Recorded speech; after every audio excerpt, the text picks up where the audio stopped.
इस वीडियो में हम लोग जानेंगे कि सैम्पलिंग क्या होता है, उसको कैसे कैलकुलेट करते हैं और सैम्पलिंग को कैसे सेलेक्ट किया जाता है, डेटा कैसे कलेक्शन किया जाता है, उसके लिए क्या क्या टूल्स अप्लाई किए जाते हैं, क्या क्या टूल्स के नाम हैं, उनका क्या क्या पर्पज़ है, यूजेज क्या है, वाट एवर एक्स्ट्रा, ये सारी चीज़ें जो जानकारी है आपको बस इस वीडियो में मिल जाएगा को। तो पूरा देखिएगा वीडियो को समझने के लिए क्या आपको कैसे करना है। पहले यहाँ पे लिखा हुआ है कि how I select sampling method. तो आपको ये जानना होगा कि सैम्पलिंग मेथड को सेलेक्ट करने के लिए क्या क्या हमारे पास मेथड होते हैं सैंपल लेने के लिए, सैंपल क्या होता है, एसेट्रा एसेट्रा। तो ये सब कुछ बताएंगे, बस आप थोड़ा सा ध्यान रख के वीडियो को पूरा देखिएगा। पहला क्वेश्चन आपके मन में ये आएगा कि पॉपुलेशन साइज क्या है। पॉपुलेशन साइज क्या है, यानी कि लार्ज है या मीडियम है। ठीक है, तो जब तक हमें सैंपल का अपने साइज नहीं पता होगा तो उसको हम लोग कैसे सैंपलिंग करेंगे। आपका यूनिवर्स कितना बड़ा है, उसमें से आपको क्या क्या डेटा चाहिए, तो उसके हिसाब से पहला क्वेश्चन ये होता है कि पॉपुलेशन कैसी है आपकी, लार्ज है या मीडियम है। सेकेंड जो क्वेश्चन आता है कि आपको कोई सैंपल का रिप्रेजेंटेटिव चाहिए, रिप्रेजेंटेटिव टेटिव। थर्ड आपका है कि आपका जो रिसर्च है वो किस चीज़ पे फोकस है, यानी कि फोकस एरिया आपका क्या है। ठीक है, तो दो तरह का होता है, एक होता है क्वांटिटेटिव क्वांटिटेटिव और सेकंड होता है क्वालिटेटिव। ठीक, तो जो क्वांटिटेटिव होता है इसी को हम लोग बोलते हैं प्रोबेबिलिटी सैम्पलिंग।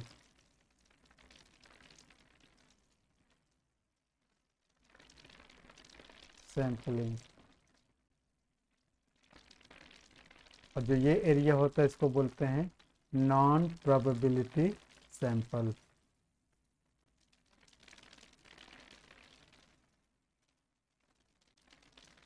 सैम्पलिंग क्लियर है। तो अब आपको ये जानना है कि प्रोबेबिलिटी सैम्पलिंग के कितने मेथड्स होते हैं, नॉन प्रोबेबिलिटी सैम्पलिंग के कितने मेथड होते हैं, उनका कब कब यूज किया जाता है और क्या उनका फाइंडिंग निकलता है। चलिए एक एक करके ये समझते हैं। एक साइड में हम लोग पहले समझते हैं प्रोबेबिलिटी सैम्पलिंग। सैम्पलिंग इसके चार टाइप्स होते हैं। पहला होता है सैंपल रैंडम, यानी कि random sampling. Clear. Random sampling क्या होता है कि आपके पास समझिए कि एक एग्जांपल है, ये यूनिवर्स है जिसमें ये बहुत सारे डेटा गिवन हैं। ठीक, तो आपने बिल्कुल अपने मर्जी से अपने इच्छा अनुसार यहाँ से सैंपल ले लिया, यहाँ से सैंपल ले लिया, यहाँ से सैंपल लिया, इस तरह से सैंपल लिया बिना अनबायस्ड हुए, तो उसको बोलते हैं रैंडम सैंपलिंग। इसके कुछ फीचर्स हैं, जान लेते हैं क्या होता है। पहला होता है equal chance. Equal chance of selection. Equal chance of selection, मैंने आपको एग्जांपल में बताया कि सबको बराबर अवसर मिलेगा। आप जहाँ से लेंगे बिल्कुल अनबायस्ड ये होता है, आप वहाँ से लेंगे तो किसी का भी चयन हो सकता है, इस सैंपल में आ सकता है और कोई भी छूट सकता है। दूसरा जो इसका फीचर है वो ये है कि ये बेस्ट होता है लार्ज सैंपलिंग के लिए। लार्ज सैंपल के लिए हमेशा सर्वे, जो भी लार्ज सैंपल सर्वे होते हैं उसके लिए बेस्ट होता है, क्योंकि हमें सैंपलिंग करने में बहुत ज़्यादा आसानी होती है। क्लियर, तो इसके लिए बेस्ट माना जाता है। बट इसकी एक लिमिट भी है। इसकी लिमिट ये है कि इसकी लिमिट क्या है कि लो रिस्पांस रेट। रिस्पांस रेट यानी कि कभी कभी क्या होता है कि रिसर्च स्कॉलर जो होता है या रिसर्चर होता है जिसको सर्वे करना होता है, तो इसी तरीके से अपना क्वेश्चनेयर और शेड्यूल्स को भेज देता है बड़े सैंपल में लोगों के पास, बट उसका रिस्पांस रेट क्या होता है, बहुत ही लो होता है। ठीक है, तो ये इसका टाइप होगा सैंपल, रैंडम सैम्पलिंग का। और दूसरा जो सैम्पलिंग है वो है आपका मेथड है, उसको बोलते हैं बी, यहाँ पे लिखेंगे सेकेंड टाइप में, स्ट्रेटिफाइड सैम्पलिंग। स्ट्रेटिफाइड सैंपल ये क्या होता है, तो इसमें क्या है कि जो भी हमारे पास सैंपल होता है पॉपुलेशन का, उसको सब ग्रुप्स में डिवाइड कर लेते हैं। जैसे कि लिखिए, यहाँ पे मैं लिख देता हूँ, divide the population, divide the population into सब ग्रुप, सब ग्रुप्स। ठीक है, फॉर एग्जांपल के लिए जैसे कि आपने डिवाइड कर दिया एज के हिसाब से, ठीक है, रूरल एरिया, अर्बन एरिया, इस तरह से आपने इसको डिवाइड कर दिया। जेंडर बेस्ड पे भी डिवाइड कर देते हैं, तो इससे हमारी क्या होती है कि रिसर्च करने के जो होते कि टारगेटेड जो ऑडियंस होती है उसको हम लोग बिल्कुल मान लेते हैं। ठीक, तो ये किसके लिए बेस्ट माना जाता है, तो सब ग्रुप का भी मैंने बताया ना कि सब ग्रुप्स पॉपुलेशन के लिए बेस्ट होता है, सब ग्रुप्स के लिए पॉपुलेशन के लिए बेस्ट है।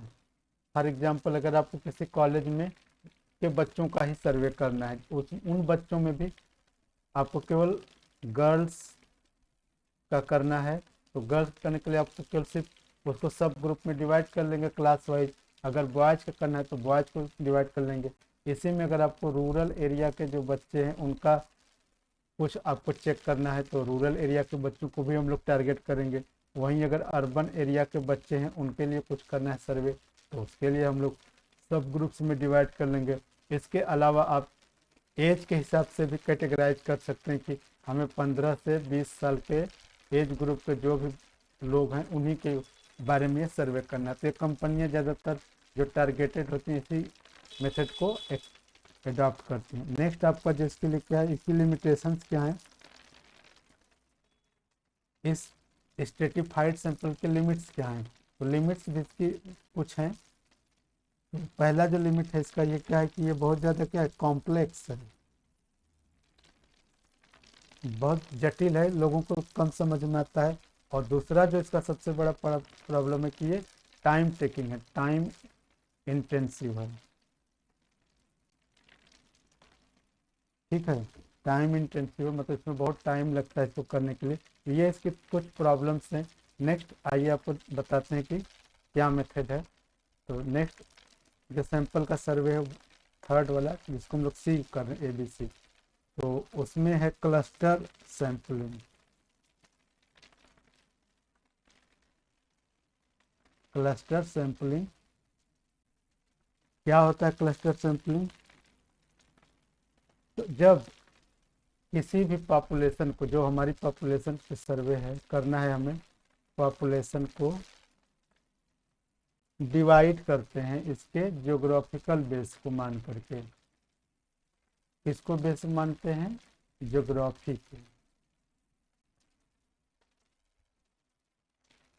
ठीक है, तो जैसे कि मान लीजिए आपको ज्योग्राफी बेस का जो लोग नहीं जानते मैं बता देता हूँ कि आपको जैसे रूरल यानी कि विलेज के हिसाब से इसको डिवाइड कर लिया। ठीक है, दूसरा ब्लॉक, डिस्ट्रिक्ट।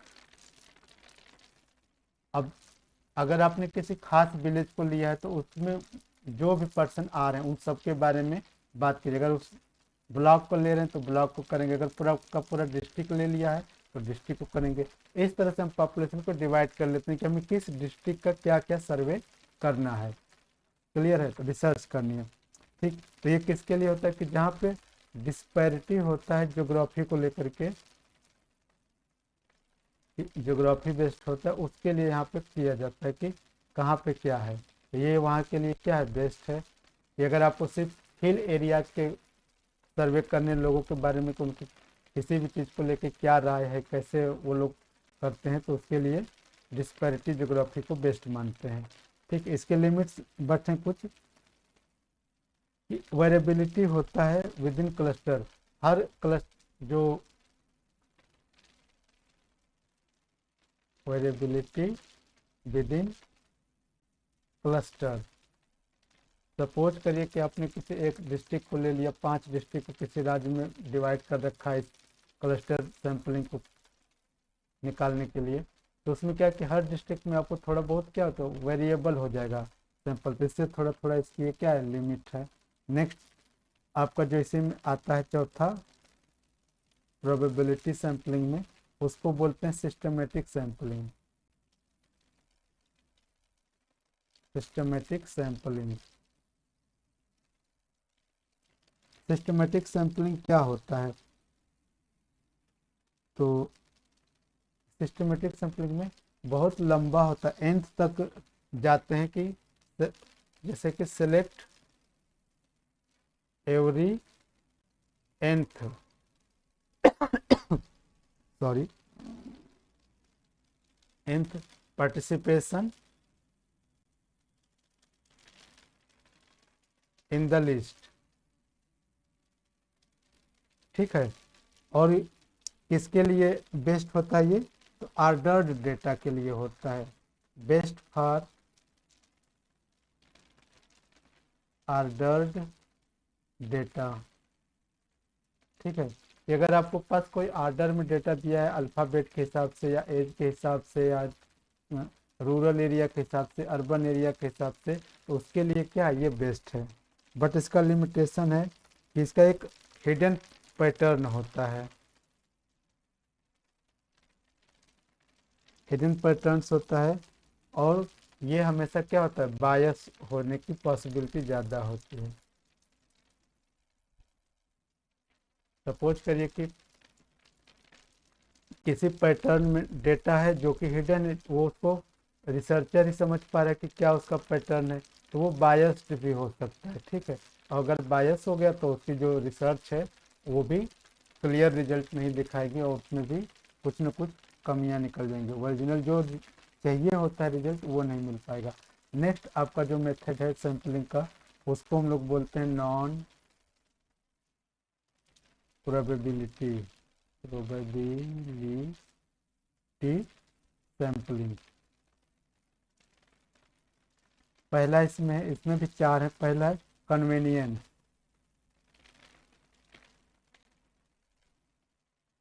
कन्वेनियंस सैम्पलिंग या सैंपल। ये क्या होता है, ऐसा सैंपल जहाँ पे पहुँचना आसान हो, यानी कि रीच आसान हो, एसेसिबिलिटी आसानी हो, इस तरह के सैंपल को क्या बोलते हैं कन्वेनियंस सैंपल। किसके लिए ये बेस्ट होता है, तो best for the limited resources, limited resources. Clear, तो इसकी लिमिट भी होगी कि इसमें क्या लिमिट्स हो सकता है, तो अब खुद जान रहे होंगे कि हाई बायस हो जाएगा, फिर जहाँ हमारा मन करेगा वहाँ जाके इसको रिसर्च करेंगे। क्या है कि किसको हमें सैंपल में शामिल करना है, किसको बाहर करना है, ये सिर्फ हमारे हाथ में, रिसर्चर के हाथ में होता, तो हाई बायस्ड होने की पॉसिबिलिटी बढ़ जाती है। जो दूसरी लिमिटेशन है इसकी, नॉट जनरलाइजिंग। ठीक है, नॉट जनरलाइजिंग का मतलब है कि इसमें सामान्यीकरण नहीं रह जाता है, तो सामान्यीकरण नहीं करेगा कि स्पेशलाइज लोगों को टारगेट कर रहे हैं, तो इसकी क्या है लिमिट्स है। नेक्स्ट आपका जो मेथड है सैंपल का वो है स्नोबॉल,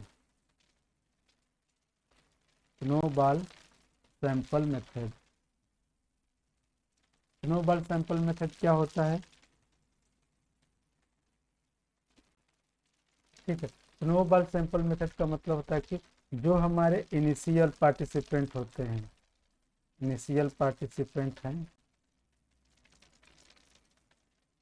इन्हीं को कहा जाता है कि और लोगों को रेफर करें, जिससे कि हमारा पार्टिसिपेंट क्या हो जाए मोर हो जाए। जैसे सपोज करें कि आपने पहले फर्स्ट 5 सैंपल को लिया पर्सन को, इनसे हम लोग डाटा लेंगे, तो इन्हीं से हम लोग कह देते हैं कि ये इसको ये लोग रेफर कर दें। तो जैसे 5 लोगों ने अपने कॉन्टेक्ट में 5 लोगों को बताया, तो आपको 5 से कितना होगा, 25 सैंपल आ गए आपके पास।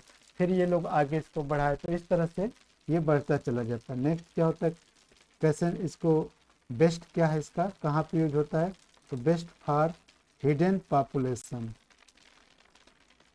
हिडन पॉपुलेशन, हिडन पॉपुलेशन क्यों, क्योंकि आपको फिर स्टार्टिंग केवल 5 ही लोगों को आपने बताया, इन लोगों ने 5 लोगों को रेफर किया, फिर उन लोगों ने अपने अपने लोगों को रेफर किया, तो आप जान नहीं रहे कि किस किस को हमने टारगेट किया, और आपको फीडबैक बस मिलता रहता, आप सर्वे आपका जो होता है वो होता रहता है। ठीक है, तो ये भी एक तरह का बायस हो सकता है, जिसको हम लोग बोलते हैं सैंपलिंग बायस। ठीक, और ये कैसे होगा, सैंपलिंग बायस कैसे हो जाएगा, क्योंकि आपने अगर अपने सेलेक्टिव लोगों को, सेलेक्टिव पर्सन को ही इसमें शामिल किया, फिर उनसे भी आपने कह दिया कि जो जान पहचान को हो बस केवल उसी को आगे फॉरवर्ड करना, तो इस तरह से क्या हो जाएगी, आपकी रिसर्च बायस्ड हो जाएगी। नेक्स्ट है आपका जो मेथड है उसको बोलते हैं कोटा सैंपलिंग।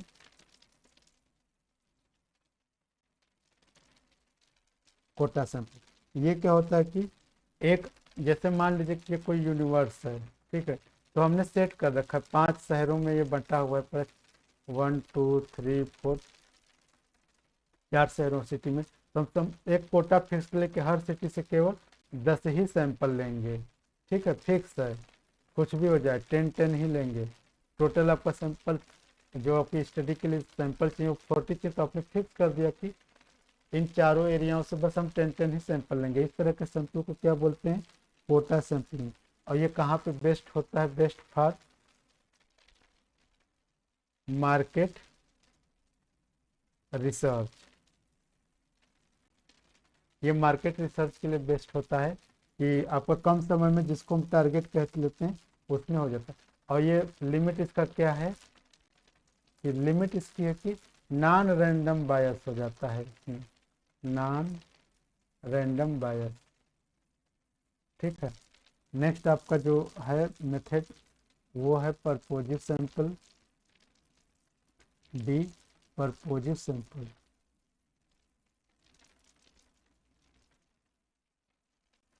परपोजिव सैंपल क्या होता है, आइए जानते हैं कि इसका क्या है।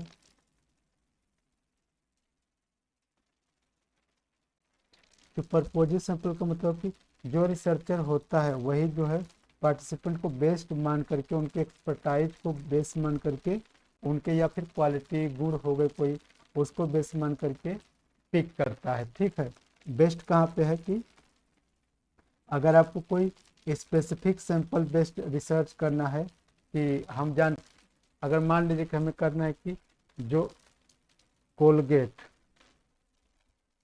कोलगेट टूथपेस्ट जो करते हैं केवल उन्हीं के बारे में जानना है, तो हम लोग उसको लिए बेस्ट मानते हैं। ठीक है, और ये यहाँ पे इसका जो लिमिट है वो क्या है, सब्जेक्टिव बायस हो जाता है। ये जितने भी मैंने आपको सारे मेथड्स बताए हैं, ये सब सैंपल के मेथड थे, कैसे सैंपल करते हैं, उसके लिए क्या क्या टूल्स होते हैं, एक्सेट्रा एक्सेट्रा। नाउ अब हम लोग जो बात करेंगे, अब वो बात करेंगे कि सैंपल को सॉल्व करने के लिए क्या क्या सॉफ्टवेयर हमारे पास अवेलेबल हैं, और उसके लिए टूल्स एंड सॉफ्टवेयर।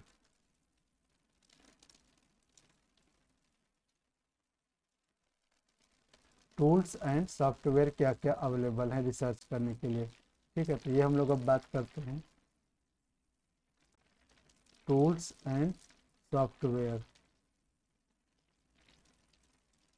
साथ में ये भी जानेंगे कि ये कहाँ कहाँ पे सॉफ्टवेयर और टूल्स यूज होता है, इन क्या क्या इम्पोर्टेंस है।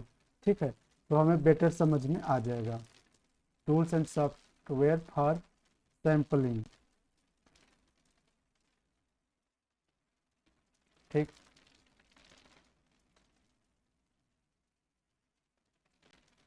पहला जो आपका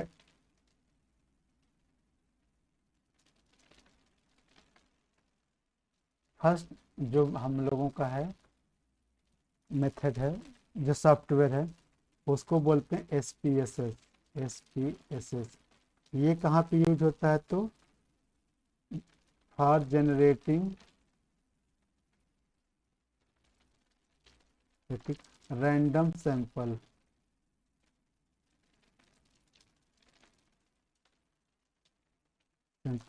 और स्ट्रेटिफाइड सैंपल।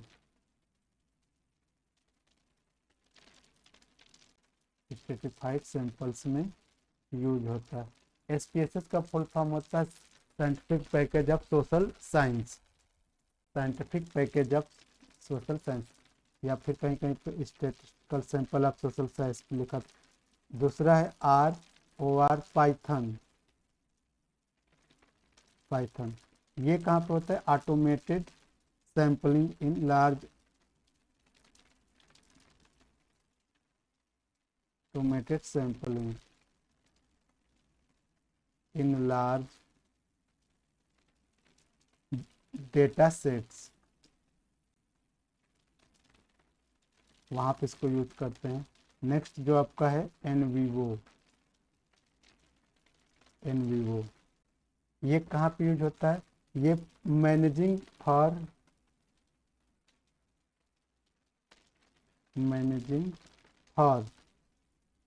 नॉन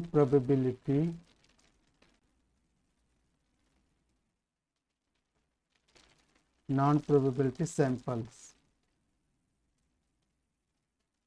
ठीक, इन क्वालिटेटिव रिसर्च।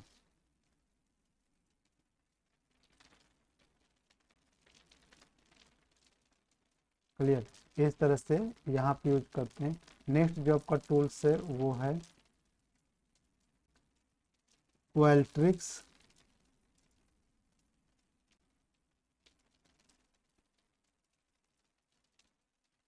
और सर्वे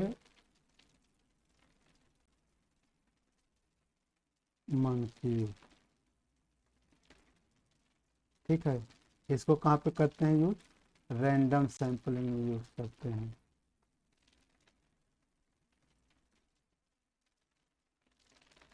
रैंडम सैंपलिंग में इसको यूज करते हैं। ठीक है, अब आपको जानना चाहिए कि जो साइज होता है, सैंपल का साइज होता है, उसको कैसे हम लोग कैलकुलेट करते हैं, क्या निकलता है। ठीक है, तो उसके बारे में बात कर लेते हैं कि कैसे होता है। उससे पहले आपको मैं कुछ सैंपल का मेथड आपको बता देते हैं कि कैसे कैसे करते हैं।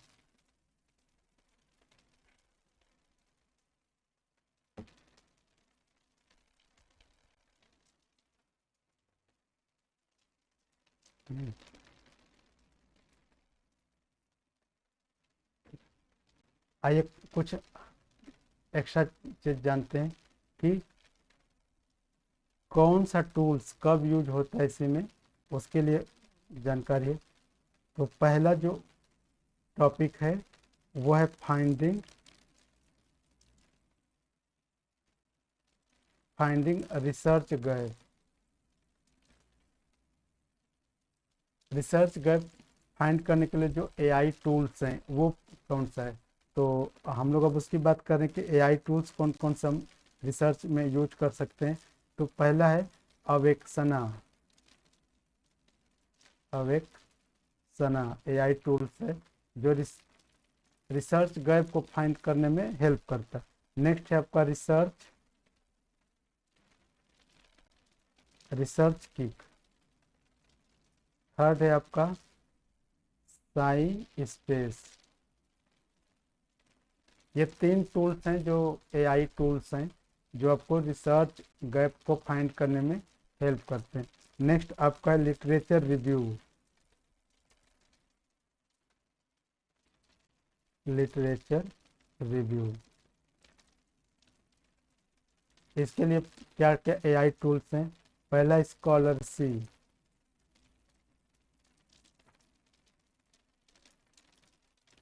स्कॉलरसी है। नेक्स्ट है आपका अनरीडल, और तीसरा है आपका एविडो नोट। ठीक है। आपका और है रीडिंग पेपर्स के लिए एआई टूल क्या है, एआई और reading paper, reading paper,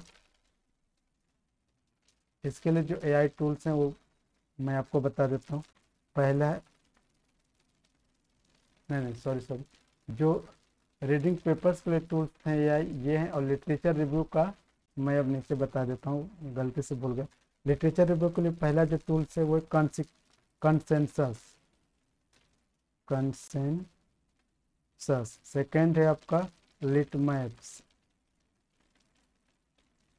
third है आपका साइटी। ठीक, नेक्स्ट आपका जो है रिसर्च पेपर लिखने के लिए क्या क्या चाहिए, साइटेशन मैनेजमेंट,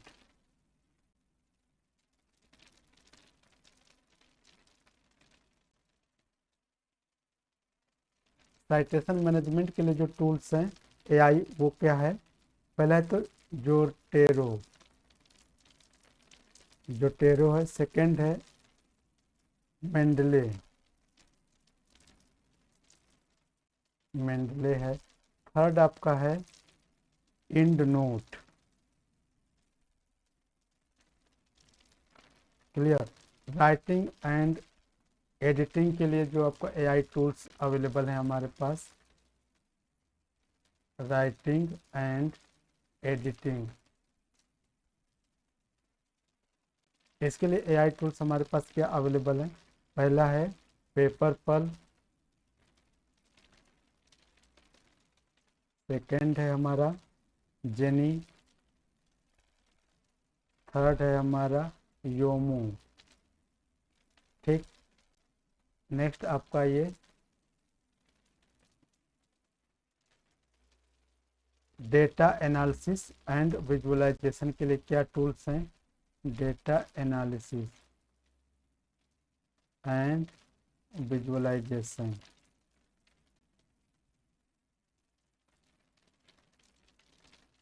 जो इसके लिए टूल्स अवेलेबल हैं वो है पहला जूलियस, सेकेंड है आपका पावर ड्रिल, और थर्ड है आपका फ्लोरिस। ठीक, नेक्स्ट आपका प्रेजेंटेशन के लिए क्या टूल्स हैं,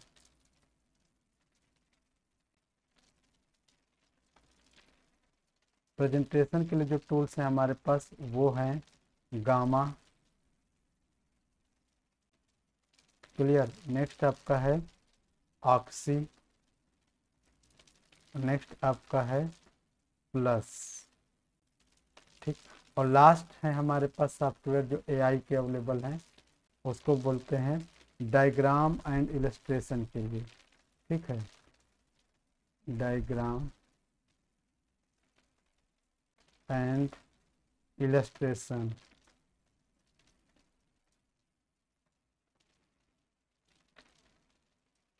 इसके लिए जो हमारे पास टूल्स अवेलेबल हैं वो हैं पहला ड्रॉ डॉट IO, सेकेंड है बायरेंडर,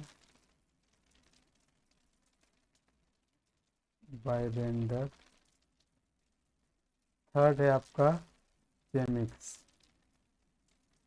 ये सारे जो टॉपिक थे आपके लिए रिसर्च स्कॉलर्स के लिए बहुत ज़्यादा बेनिफिशियल है।